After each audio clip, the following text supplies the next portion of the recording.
Hey there folks, and today I'm going to be showing you how to use the Coil tool in Fusion Autodesk 360. So you're going to come right over here to the Create tab and scroll down here. It's going to be right underneath Torus, right above Pipe, and you're just going to select it. You're going to have to select a plane to place it on, so I'm just going to select this bottom one here, and you're just going to select points and drag. So this is for the amount of coils that you want. So like if you want to shape with 4 coils or 1 coil, it's more like revolutions, how many times you want it to go around. This is the height of the spring or the coil. So the higher it is, obviously the more revolutions you can have.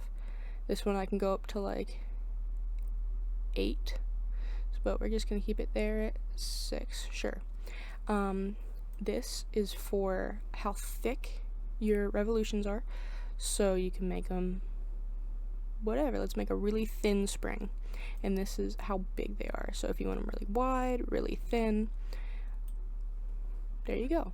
So first we're gonna go over here to type. So right now it's off the bat set to revolution and height. Revolution and pitch and height and pitch are very similar, as in what you edit. Spiral's a little bit different. Spiral lays it all out flat.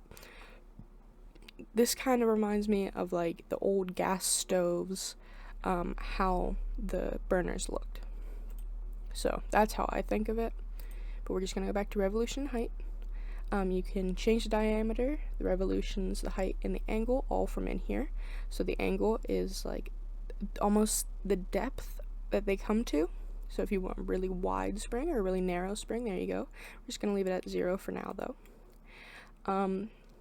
Section is like what shape they're made out of. There's circular, there's square, there is triangle external, and there is triangle internal, which this one's pretty good for ramps.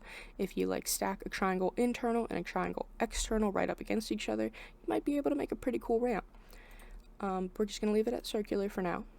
And then section position, it starts off on center, which means that the coils will begin to revolute around each other on that diameter that you set.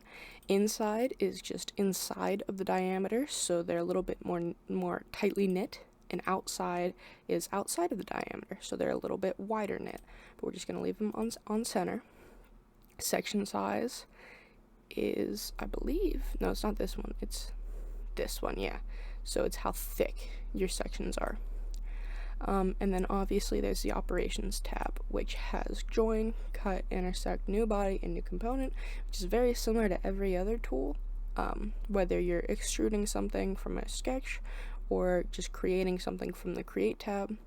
If you made it this far in the tutorials, you should know by now what that operation tab does, but if you don't, you know, new body is a completely new body, new component is a completely new component, join is to join to a pre-existing shape, cut is to cut out of a pre-existing shape, intersect is to intersect within a pre-existing shape.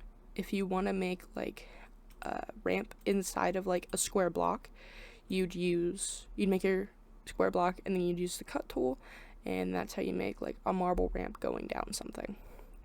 But yeah, that's how the Coil tool works in Fusion Autodesk 360.